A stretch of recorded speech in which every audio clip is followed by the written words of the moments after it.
Imagine cruising home on an ordinary evening, only to have your reality shattered in a single, electrifying moment, a moment when a routine traffic stop spirals into a confrontation that upends everything you thought you knew about authority, fairness, and respect.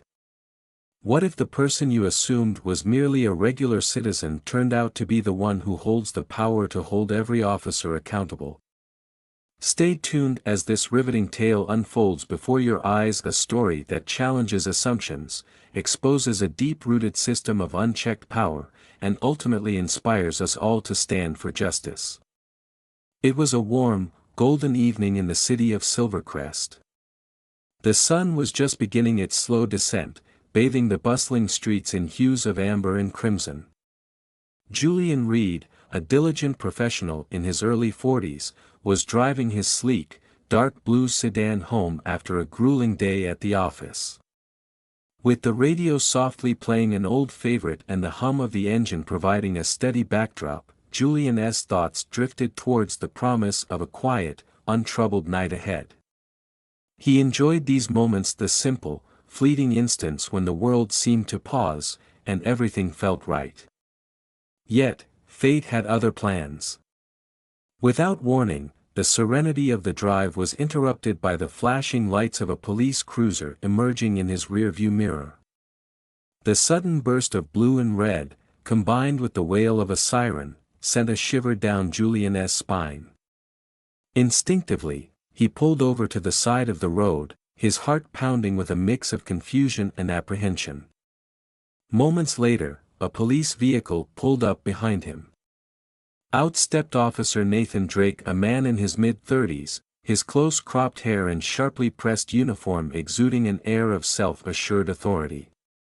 The gleam on his badge reflected not only the light but also his unwavering belief in his own power. "License and registration," Officer Drake barked in a tone that brooked no argument.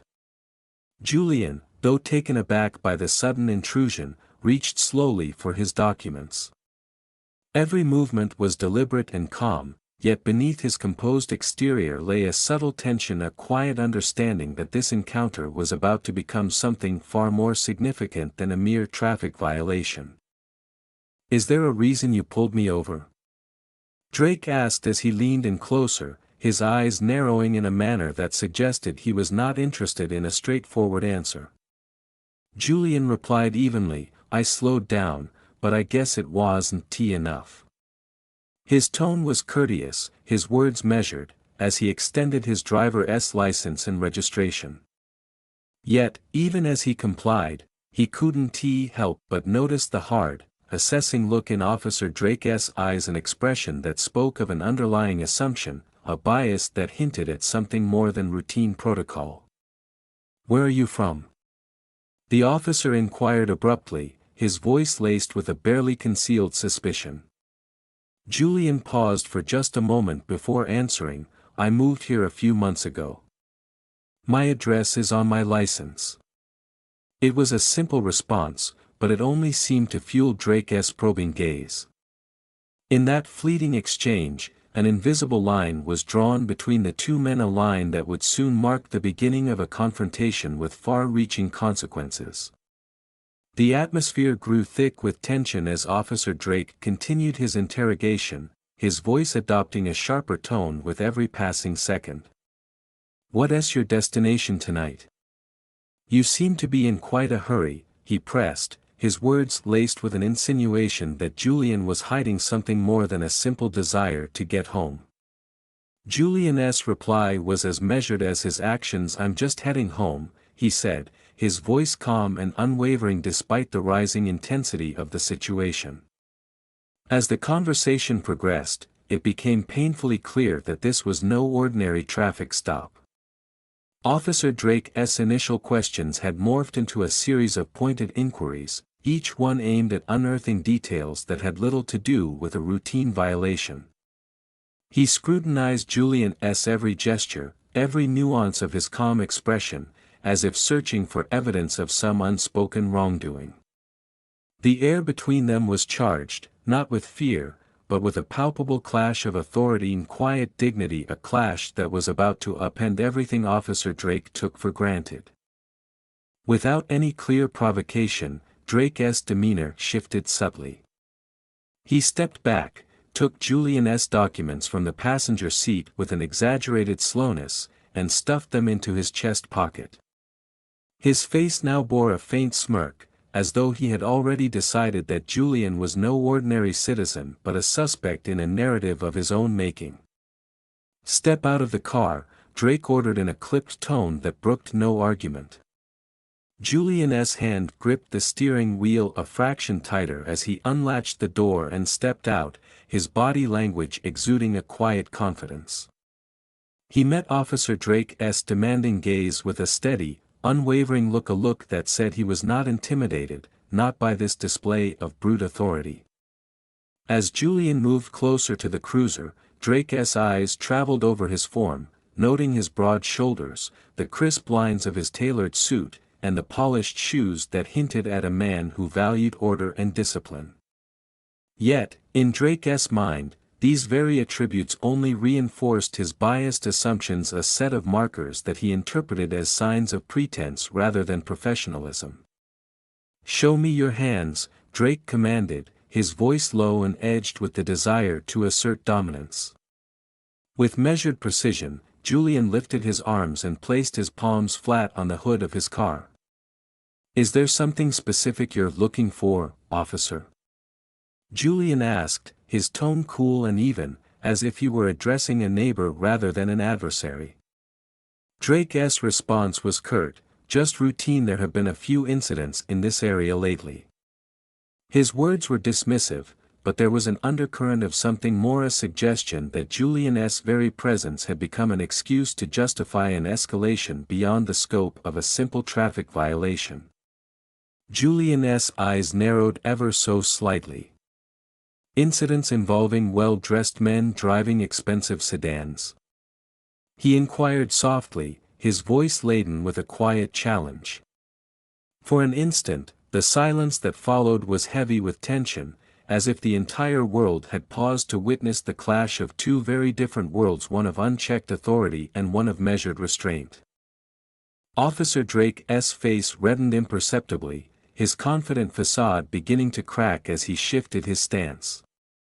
His hand moved closer to his belt, a subtle but telling gesture that betrayed his inner turmoil. "Watch your tone," he snapped, though even as the words left his lips, they carried a tremor of uncertainty. Julian's calm presence seemed to defy every expectation Drake had built up in his mind, and for the first time that evening, the balance of power felt uncertain. Drake's frustration became increasingly apparent. He began to pace slowly in front of Julian's car, his steps measured and his mind visibly working to reassert his authority. "You seem awfully confident for someone in your situation," Drake muttered, more to himself than to Julian. The quiet statement, made under his breath, did nothing to diffuse the rising tension. Instead, it fueled a silent exchange between the two, a contest of wills in which every word, every gesture, carried weight far beyond its surface meaning. Julian, ever the embodiment of calm and collected resolve, simply tilted his head slightly. "I believe in fairness and transparency," he stated firmly, his words resonating with a quiet strength that filled the space between them. The declaration, simple yet powerful, seemed to cut through the pretense of the situation like a sharpened blade. For a moment, the only sound was the soft rustling of the evening breeze, punctuating the charged silence with its own understated melody. Officer Drake's eyes narrowed as he took in Julian's unwavering gaze. "You think you know everything, don't you?" he spat, his voice low and heavy with accusation. The words, intended as a challenge, only seemed to fortify Julian's resolve. "I only know that every citizen deserves respect," Julian replied evenly, his tone neither mocking nor defensive, but simply stating a truth that resonated in the charged air. It was a truth that cut to the heart of the matter, a truth that questioned the very basis of authority that Drake so desperately clung to. For a long, breathless moment, the two men stood locked in a silent duel of ideals. Then, in a sudden shift, Officer Drake's posture changed. With a movement that betrayed both irritation and a hint of desperation, he tapped his fingers against the holster on his belt. "Turn around and place your hands on the hood," he ordered sharply. "I need to check for weapons." The command, delivered in a clipped tone, seemed to signal the beginning of a final showdown. Julian's eyebrows arched in quiet disbelief. "Do I look like someone carrying a weapon?" he questioned, his voice a blend of incredulity and measured calm. The question hung in the air, a stark reminder that sometimes the assumptions of those in power are built on nothing more than unfounded stereotypes. Officer Drake's jaw tightened imperceptibly, and for a fleeting moment, his confident mask wavered as his hand shifted ever so slightly toward his holster. Without a word, Julian complied. Slowly, deliberately, he turned and placed his palms flat on the car's hood once more, maintaining eye contact as if daring the officer to escalate further.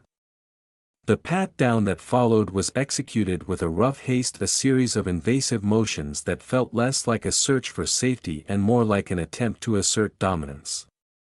Every pass of Drake's hand was heavy with unspoken prejudice, yet Julian's face remained an impassive mask of controlled dignity. When the officer finally muttered, "You're clean," it was done with a reluctant, almost begrudging acknowledgement that nothing illicit was to be found.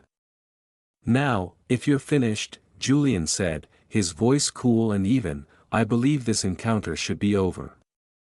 But Drake was not yet ready to relinquish his dwindling control. His voice, now raised slightly in a bid to regain authority, cut through the silence. "You seem to have a lot to say about what I can and cannot do," he accused, the words rushed out in an attempt to cover the tremor of uncertainty in his tone. Julian's response was measured and steady. Folding his arms, he replied, "I have had more than my fair share of encounters with law enforcement, and I know my rights well. I simply insist on knowing the reason for this interaction."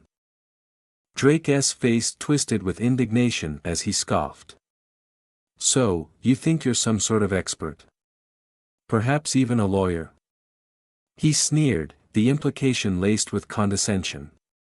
Julian offered only a slight, knowing smile, a smile that did not mock but rather acknowledged the absurdity of the expectation.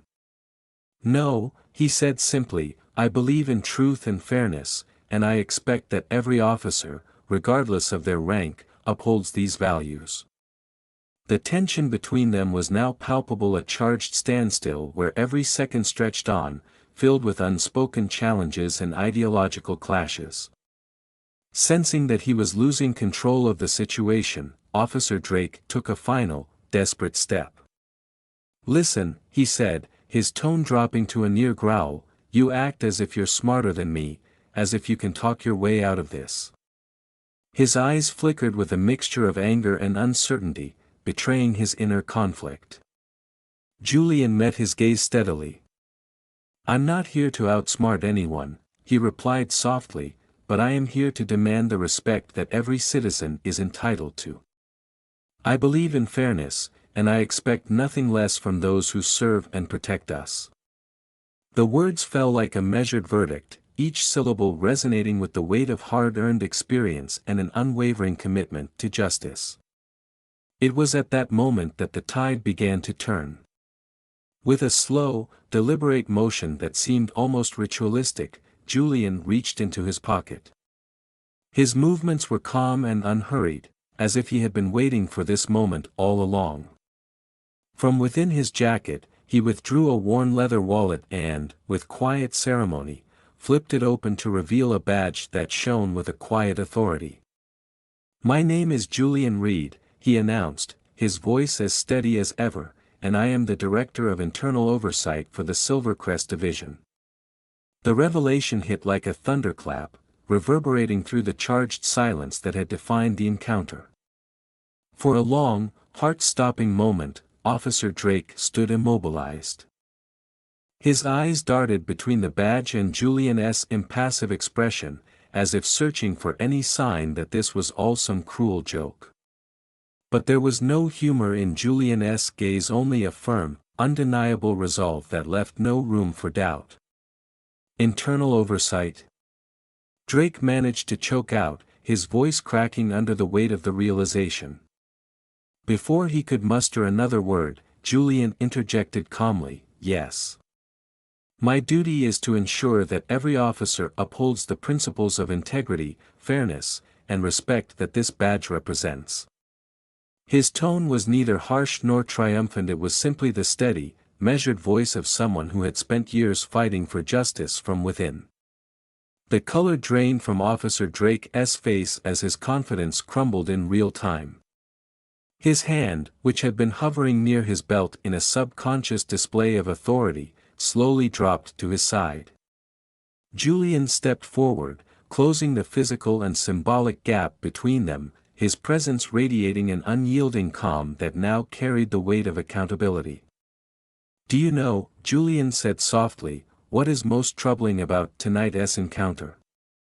His words were measured, yet each one struck with the clarity of a well-honed truth.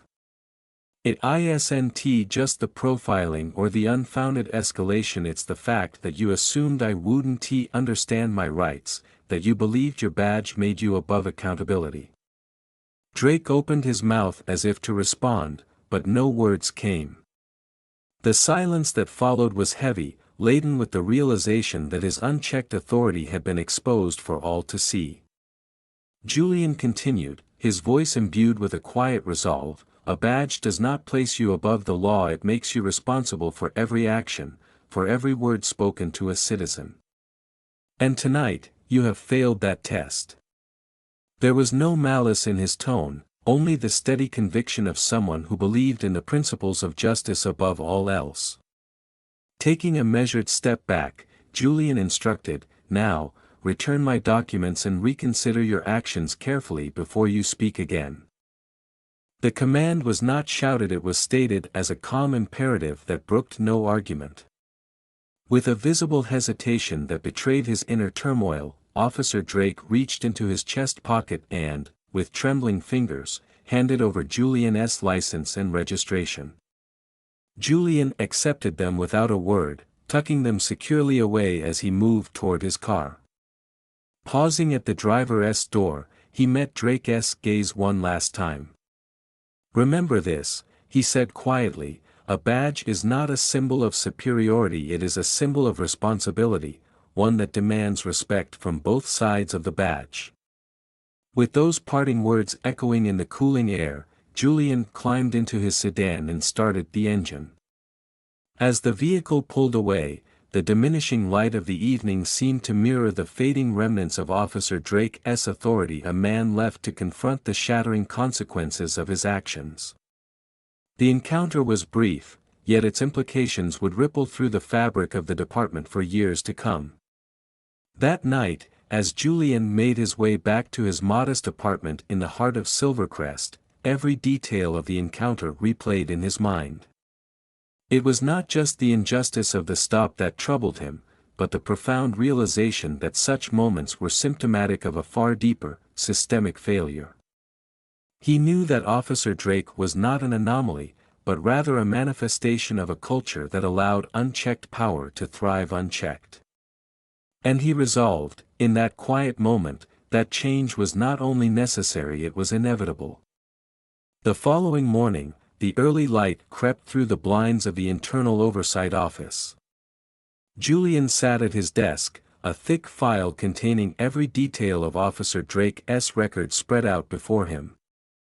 The documents chronicled a litany of complaints, minor infractions, excessive stops, and a pattern of behavior that had long gone unaddressed.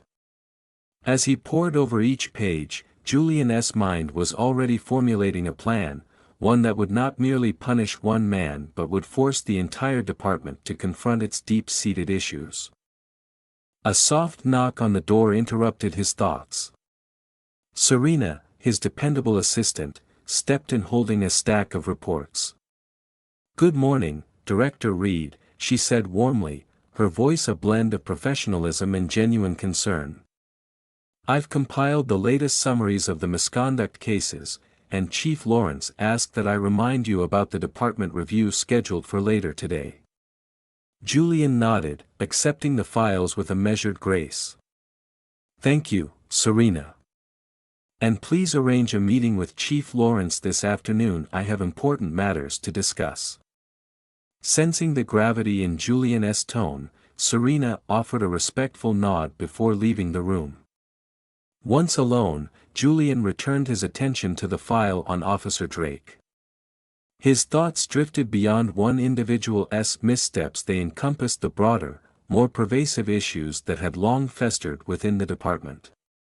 It was clear to him that addressing the problem would require far more than a mere suspension. It demanded a complete, transparent reckoning with a system that had allowed such injustices to become routine. Later that afternoon, in a well-lit conference room, Julian sat across from Chief Lawrence, a veteran known for his pragmatic approach and a commitment to upholding the values of the force. As Julian recounted the events of the previous evening, his voice remained steady and resolute.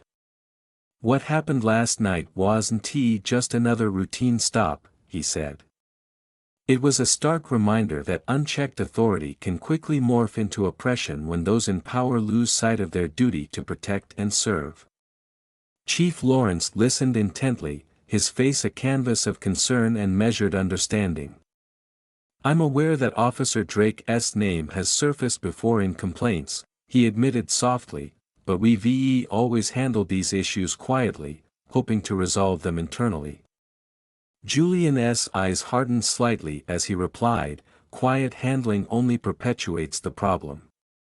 Silence and inaction allow these issues to continue unchecked. It's time for a thorough review, a complete overhaul of our training protocols, our accountability measures, and our approach to community relations." The room was silent except for the measured cadence of Julian's voice, a voice that had become a beacon of accountability in a system marred by complacency. In the weeks that followed, Julian threw himself into his work with a relentless determination. He organized meetings, conducted interviews with both officers and community members, and gathered data that painted a stark picture of systemic issues within the department. The incident with Officer Drake had ignited a spark that, if nurtured, would force the department to confront its own failings head-on. Julian was not interested in merely assigning blame. He was determined to create lasting change, to build a culture of transparency and accountability that would restore the public's trust. Officer Drake, on the other hand, faced an internal hearing that would examine every facet of his conduct. The process was grueling, a barrage of testimonies from colleagues, community leaders, and even citizens who had witnessed his actions firsthand. Julian sat in the hearing, his expression calm yet steely, as he observed Drake squirm under the relentless scrutiny. When the hearing concluded with a suspension for Officer Drake, Julian knew that the real victory was not in punishment but in the hope that this action would serve as a wake-up call, a signal to every officer in Silvercrest that no one was above accountability. Months later, the impact of that fateful night continued to ripple through the corridors of the department. Julian found himself at a community event, standing at a podium before a room filled with officers, city officials, and local residents. The atmosphere was electric, a mixture of skepticism, hope, and the palpable tension of a community on the brink of change. Addressing the audience directly, Julian's voice carried both authority and empathy. "True justice," he declared, "is not merely about catching those who break the law. It is about ensuring that every officer, every individual in uniform, acts with the integrity, fairness, and respect that we all deserve. A badge is not a weapon to wield against the people. It is a symbol of trust, a reminder that every act of authority comes with a responsibility to protect the rights and dignity of every citizen." The words resonated powerfully with the crowd. In that moment, Julian Reed wasn't just speaking to a room full of skeptics. He was challenging a system and inspiring a movement toward a future where accountability was not just a word, but a way of life. As he stepped down from the podium, mingling with community members who now looked to him with a blend of hope and determination, Julian knew that his work was far from over. The road ahead was long and fraught with obstacles, but the spark had been lit, and the momentum was undeniable. Every detail of that turbulent encounter, the tension, the confrontation, and the eventual unveiling of hidden truths had set in motion a series of events that would reshape the very fabric of law enforcement in Silvercrest. Julian's unwavering commitment to fairness, his courage to challenge authority from within, and his relentless pursuit of justice served as a beacon for all who believed in a better, more equitable future. As you watch this story unfold, consider the profound implications it holds for our communities today. It is a reminder that change begins when we demand transparency, when we hold those in power accountable for their actions, and when we stand together in the pursuit of justice. This is not just a tale of a traffic stop gone wrong, it is a call to action for every citizen who believes in the values of fairness, respect, and integrity. It is a challenge to each one of us to speak up, to question, and to never accept a system that treats accountability as optional. Thank you for taking the time to hear this story, a story that is as much about the struggle for justice as it is about the courage of one man who dared to stand up and say, "Enough is enough." If this narrative resonates with you, if it stirs something deep within your heart, then share it with those who need to hear it. Comment below with your thoughts, join the conversation, and let us work together to create a future where every badge is a symbol of responsibility and every citizen is treated with the dignity they deserve. Remember, change starts with us. Every time we challenge injustice, every time we hold power to account, we are building a better tomorrow, one where fairness, transparency, and respect are not just ideals, but lived realities.